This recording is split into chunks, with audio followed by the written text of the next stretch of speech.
Hello everyone, my name is Nidhi Verma. जिस topic पे आज हम लोग बात करेंगे वो ये है, क्या 8 साढ़े 8 महीने में पढ़ के एम्स दिल्ली तक जाया जा सकता है।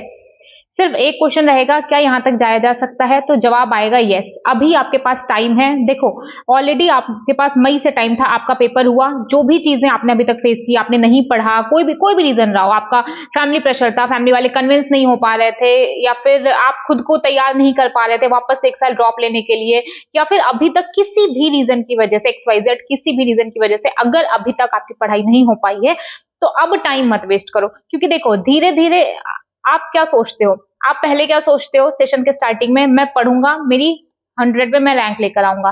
फिर आप क्या सोचते हो, जैसे 2 महीना बीतता है, कोई बात नहीं, ठीक है, मैं कैसे भी करके किसी अच्छे कॉलेज में जाऊंगा। फिर धीरे धीरे क्या सोचते हो, जैसे और टाइम निकल जाता है, चलो ठीक है, अच्छा कॉलेज नहीं, कोई सा भी एक गवर्नमेंट मेडिकल कॉलेज अपन को मिल जाए, दैट्स इट।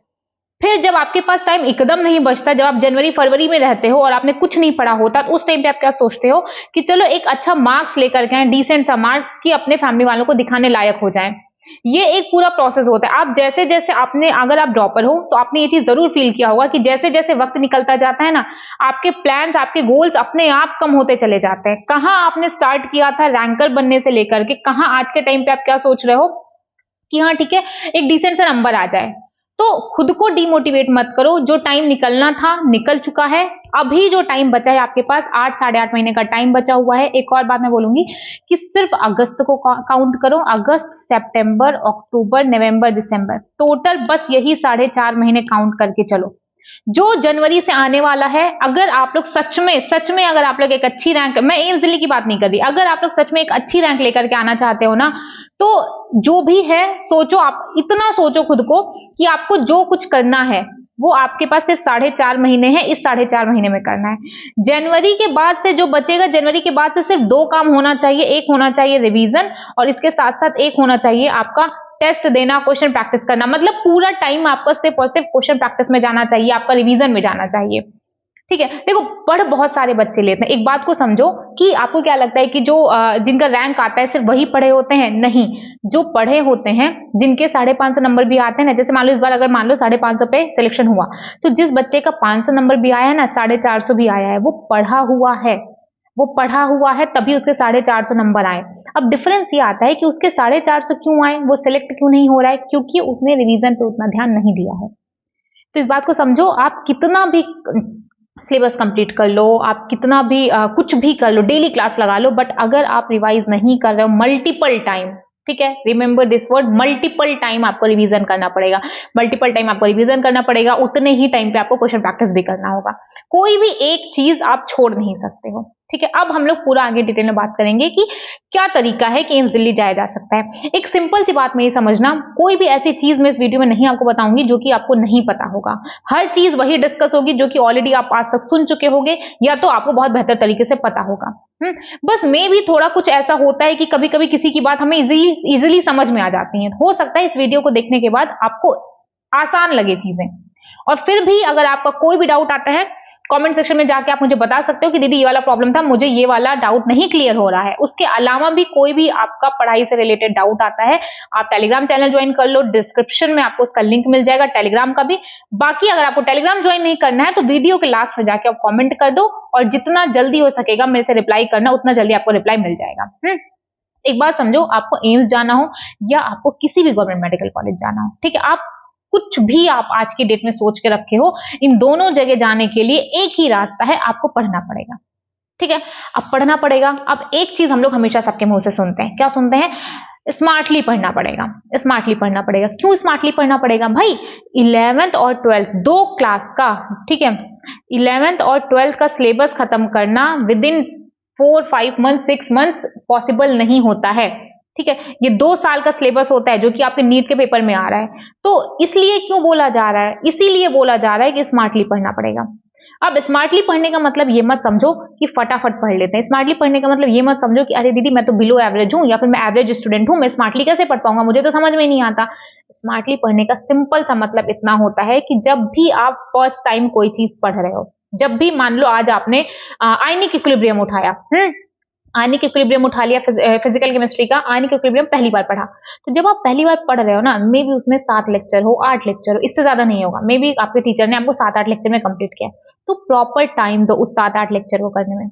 अगर 7 लेक्चर का है तो टोटल 14 घंटे का होगा, 8 का है, मतलब 14-15 घंटे में आपका एक चैप्टर खत्म हो रहा होगा, केमिकल इक्विलिब्रियम आयनिक। ठीक है, लेंदी चैप्टर है, आपने 14-15 घंटा दे दिया। अब जब आप ये 14-15 घंटे दो ना, तो जब आपका एक लेक्चर खत्म हो, सुनते जाना एक एक बार। जैसे आपका एक लेक्चर खत्म हो, उसके तुरंत बाद उसको रिवाइज करो। रिवाइज करते टाइम जो भी आपको इंपॉर्टेंट फॉर्मूला लगे, जो भी आपको लगे कि इंपॉर्टेंट पॉइंट है, उसको तुरंत के तुरंत हाईलाइट कर दो। या फिर जो सर आपको बोलें कि बेटा ये वाला पॉइंट हाईलाइट है, उसको तुरंत हाईलाइट कर लो। इससे क्या होगा कि जब आपका वो 7 लेक्चर कंप्लीट होगा आयनिक इक्विलिब्रियम का, किसी भी चैप्टर का, जब आपका क्लास में लेक्चर खत्म होगा, उस टाइम तक आपका एक बार बहुत अच्छे से रिवाइज हो चुका होगा।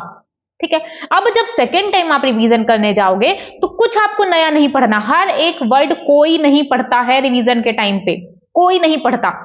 जब आप सेकेंड टाइम रिवाइज करने पे जाओगे, या फिर जब आपको ऐसा लगता है कि आप पहली बार रिवाइज कर रहे हो, तो जब भी आप पहली बार रिवाइज करने जाओगे, तो जो आपके हाईलाइटेड पॉइंट्स है ना, उसको आपको पढ़ना है। जो इंपॉर्टेंट पॉइंट्स है उसको पढ़ो, जो सर ने क्वेश्चंस कराए उसको करो।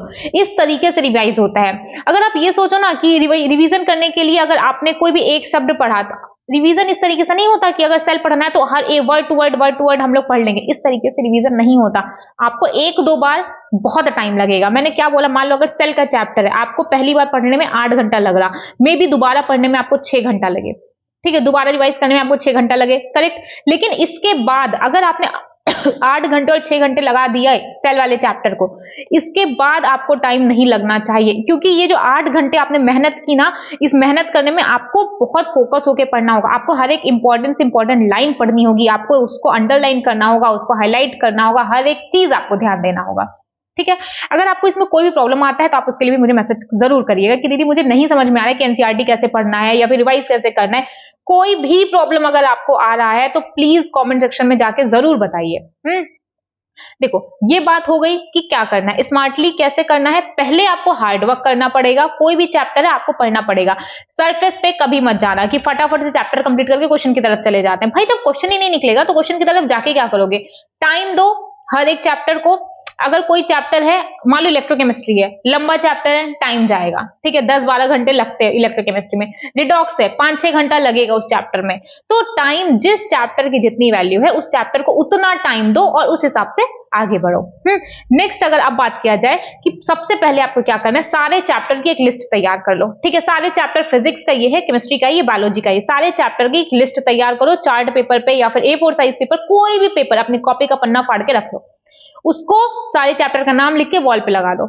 जैसे जैसे आपका चैप्टर खत्म होता जाए उसको टिक करते चलना। ठीक है, ये सबसे इंपॉर्टेंट काम है। और एक इंपॉर्टेंट काम है, देखो ये सारी हो गई, वो मैं भी आपको लास्ट में बताऊंगी। देखो प्रोसेस क्या होगा। थ्योरी कर लिया, अगर इंपॉर्टेंट है, आपने नहीं पढ़ रखा है, आपका चैप्टर क्लियर नहीं है, डिटेल लगाओ। बायो कर रहे हो या फिर कभी आपने पढ़ रखा है तो 1 शॉट लगाओ। ये मत सोचो कि 1 शॉट में क्यों लगाऊं, अभी तो टाइम है, चलो डिटेल्ड कर लेता हूं। जहां स्मार्टली इसी को बोला जाता है, स्मार्ट स्टडी इसी को बोला जाता है। थोड़ा अपने दिमाग का यूज करो। जहां पे आपको लगता है कि आपने पहले पढ़ रखा है तो उसको डिटेल्ड लगाने की जरूरत नहीं है, उसको 1 शॉट से कंप्लीट करो। नेक्स्ट क्वेश्चन प्रैक्टिस करो। क्वेश्चन प्रैक्टिस में भी क्या, क्लासरूम के क्वेश्चन को बहुत ज्यादा अच्छे से करना है। क्लासरूम के क्वेश्चन को गलती से भी क्लासरूम के क्वेश्चन को मिस मत करिएगा। क्लासरूम के क्वेश्चन को करिए, डीपीपी करिए। जो भी क्लास में टीचर्स प्रोवाइड कर रहा है वो क्वेश्चन करिए और साथ ही साथ डीपीपी करते चलिए। उसके बाद पीवाईक्यू करिए चैप्टर वाइज, फिर रिवाइज करिए, फिर टेस्ट दीजिए। यही पूरा सर्कल चलता रहेगा। ठीक है, अब टेस्ट के बाद मैंने थ्योरी क्यों बोला, रिवाइज तो थ्योरी से करोगे। अब इस थ्योरी में आपको क्या करना है, पॉइंट्स को हाईलाइट करना है, पॉइंट्स को हाईलाइट करना है, जिससे जब आप दोबारा रिवाइज करने जाओ तो टाइम ना लगे। आई होप मेरी हर एक बात आपको समझ में आ रही होगी, और नहीं समझ में आ रही है मैं वापस से बोलूंगी, जिस भी लाइन में आपको दिक्कत आए तो मुझे कमेंट में जाके जरूर बताइएगा कि आपको ये टॉपिक नहीं समझ में आया है। इतनी सी बात हो गई। थ्योरी करो, question practice, PYQ, revision, test. आप मुझसे पूछ लो, आप किसी से भी पूछ लोगे ना, यही रास्ता होता है। ट्रस्ट मी, यही रास्ता होता है। देखो, अगर एक बार ठान लिए हो ना कि आपको करना है तो अब पीछे मत हटो। और अगर अभी भी आपके मन में डाउट है, करूं ना करूं, करूं ना करूं, तो पीछे हट जाओ। क्योंकि जिस काम करने को लेके आपके मन में डाउट आ गया तो मतलब अब आप वो काम नहीं करना चाहते हो। ठीक है, पीछे हट जाओ। और यकीन मानो, पीछे हटने में कोई प्रॉब्लम नहीं है। बस एक बन गया है कि नहीं, नीट की तैयारी कर रहे हो तो बस एमबीबीएस लेके ही हटना है। ऐसा नहीं होता है। बहुत सारे करियर ऑप्शन है, बहुत सारे स्कोप है। वो टाइम गया जब 2-3 ही आदमी करता था, या तो डॉक्टर बनना है, या तो इंजीनियर बनना है, या तो यूपीएससी की तैयारी कर रहा है, अदरवाइज जो बच जा रहे हैं वो बैंकिंग करने चले जा रहे हैं। अब ऐसा नहीं है, बहुत सारे डोमेन्स हैं, बहुत अच्छी अर्निंग है, बहुत अच्छी लाइफस्टाइल है, रिस्पेक्ट है, हर एक चीज है, हर एक करियर की, हर एक, अगर तुम्हें कंट्री को सर्व करना है, लोगों को सर्व करना है, तो उसके लिए डॉक्टर बनना जरूरी नहीं है। और भी रास्ते हैं जिसके जरिए से आप कंट्री को सर्व कर सकते हो। आपको आपको आपका रास्ता चूज करना होगा कि आप लाइफ में क्या करना चाहते हो। अगर आपको डॉक्टर बनना है, आपको डॉक्टर बन के ही कंट्री को सर्व करना है, आपको लोगों की हेल्प करनी, जो भी आपका एक्सरसाइज, जो भी आपका रीजन है, ठीक है, पैसे कमाने, जो भी आपका रीजन है, अपने पहले इंटरेस्ट को पहचानो। क्योंकि अगर आपका इंटरेस्ट नहीं है ना नीट करने में, तो आप अभी पढ़ोगे, 2 महीने बाद वापस से डिमोटिवेट हो जाओगे। तो पहले पहचानो कि आप लाइफ में करना क्या चाहते हो। अगर आपको नीट के थ्रू आपको डॉक्टर ही बनना है तो इस रास्ते पे जाओ, अदरवाइज भैया कोई मतलब नहीं बनता है टाइम वेस्ट करने का। इस बात की तो लिख के ले लो, तुम्हारा नेक्स्ट ईयर भी नहीं होगा, और इसमें तुम्हारी फॉल्ट नहीं होगी कि तुम्हें कैपेबिलिटी नहीं है, तुमने मेहनत नहीं की, ये सब कुछ नहीं होता है। सिर्फ एक बात होती है कि तुम्हारा उस काम को करने में इंटरेस्ट नहीं है, ठीक है। और अगर इंटरेस्ट है तो लग जाओ, पीछे मत हटो। प्रॉब्लम आ रही है, डिस्कस करो, मुझसे करो, मुझसे नहीं कर सकते किसी और से करो, किसी और टीचर से करो, अपने फ्रेंड से करो, अपनी फैमिली से करो। प्रॉब्लम को मत सोचो, सॉल्यूशन पे ध्यान दो, अगर नीट ही करना है तो, ठीक है। इसके बाद एक सबसे ज्यादा इंपॉर्टेंट बात मैं आपको बताऊंगी कि टू डू लिस्ट जरूर बनाइए। बिना टू डू लिस्ट बनाए, बिना टू डू लिस्ट बनाए, बिना डे प्लान किए कुछ नहीं होने वाला है। बिना डे प्लान किए कुछ नहीं होने वाला है। आपने मूवीज में देखा होगा, आपने टीवी में देखा होगा, कोई भी बड़े से बड़ा बिजनेसमैन होता है तो उसका एक पीए होता है, ठीक है, उसका एक सेक्रेटरी होगा, उसका कोई असिस्टेंट होगा जो उसके पूरे दिन को प्लान किया होता है कि सर आज आपका इनके साथ मीटिंग है, आज आपका इनके साथ मीटिंग है, आज आपको यहाँ जाना है, यहाँ जाना है, यहाँ जाना है। सोचो वो आदमी उतना ऊपर, और ये मैं आपको मूवी की बात नहीं, ये असल जिंदगी में होता है। अब आप अंबानी के पास, तो आपने अंबानी की लाइफस्टाइल तो देखी नहीं है, ठीक है, मुकेश अंबानी जी की, तो आप उन लोगों को तो देखे नहीं हो, तो मूवीज में ही देखे हो कि कैसे कौन कौन सी चीजें होती हैं। तो ये जो चीजें होती है ना कि कोई लिस्ट तैयार करता है, तो ये किया जाता है। अपने डे को प्लान करो। अगर आप अपने डे को प्लान नहीं करोगे ना तो पूरे दिन को, जैसे मान लो अगर आपने कोई चीज प्लान की, आपने इसमें 5 चीजें लिखी, हो सकता है 5 चीजें ना पूरी हो पाए, हो सकता है 4 ही चीज पूरी हो सकता है किसी दिन 5 के 5 पूरी हो जाए, हो सकता है कभी कभी एक एक्स्ट्रा काम कर लो। बट अगर डे को प्लान नहीं करोगे ना तो 5 तो आपको याद ही नहीं होगा कि कौन कौन सी 5 चीजें करनी थी, तो बस आपका 1-2 में ही होके रह जाएगा। इसलिए कह रहे हैं पूरे दिन को प्लान करना स्टार्ट करो, बहुत ज्यादा इंपॉर्टेंट है। देखो कोई भी कॉलेज है, आप एम्स जाना चाहते हो, आपको एफर्ट डालना पड़ेगा, रिवीजन पे टाइम देना पड़ेगा, बहुत ज्यादा टाइम देना पड़ेगा। कोई भी बच्चा अगर एम्स और गवर्नमेंट मेडिकल कॉलेज के बीच में अगर रह जाता है ना तो उसका मेन रीजन होता है रिवीजन, सिर्फ लैक ऑफ रिवीजन। जो रिवाइज, थोड़ा बहुत लक का रोल होता है नो डाउट, बट वो बहुत कम होता है, ठीक है, बहुत कम होता है। जो मल्टीपल टाइम रिवीजन कर लेगा, जो बहुत बार टेस्ट दे देगा, वो जाएगा एम्स दिल्ली। जो कम बार रिवाइज करेगा वो जाएगा किसी भी गवर्नमेंट मेडिकल कॉलेज में, और जो कुछ नहीं करेगा वो वापस से तैयारी करेगा, ठीक है। तो अभी आपके पास टाइम है, अगर आप लग के मेहनत करोगे और आप में कैपेबिलिटी है, अपने ऊपर ट्रस्ट करो, और कैपेबिलिटी नहीं भी है तो यार कैपेबिलिटी लाओ, ठीक है ना। कोई भी चीज अगर आपको नहीं आती है ना, ये मत सोचो कि अरे दीदी मुझे तो आता ही नहीं है। कोई भी चीज अगर आपको नहीं आती है तो 1 हफ्ता उसको करके देखो, तब भी अगर वो चीज नहीं आ रही है तब आके मुझे बताओ कि दीदी मुझे नहीं आया। भाई जब फिजिक्स नहीं पढ़ना, फिजिक्स नहीं पसंद है, क्वेश्चंस नहीं बनते, ट्राई कब किया आप, ट्राई कब किया आप, जो आपने सोच लिया कि अरे फिजिक्स के तो क्वेश्चन ही नहीं बन रहे हैं।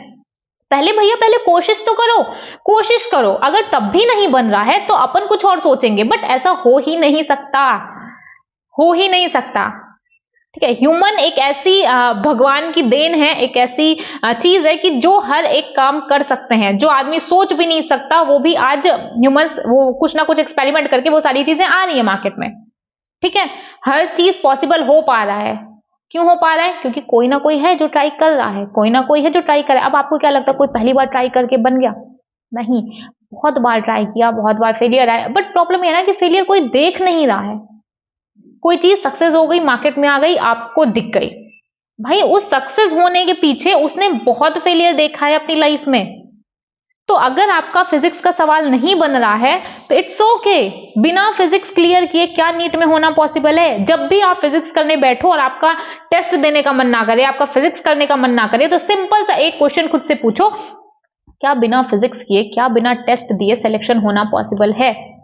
अगर जवाब आ जाता है हाँ तो मत दो टेस्ट, और अगर जवाब आता है नहीं तो भागो मत, ना फिजिक्स से ना टेस्ट से। देखो मुझे समझ में आता है कि डर लगता होगा, नहीं मन करता होगा, सोचते होगे कि अरे दीदी क्या टेस्ट देने जाऊं, अभी तो सिलेबस ही नहीं कंप्लीट है।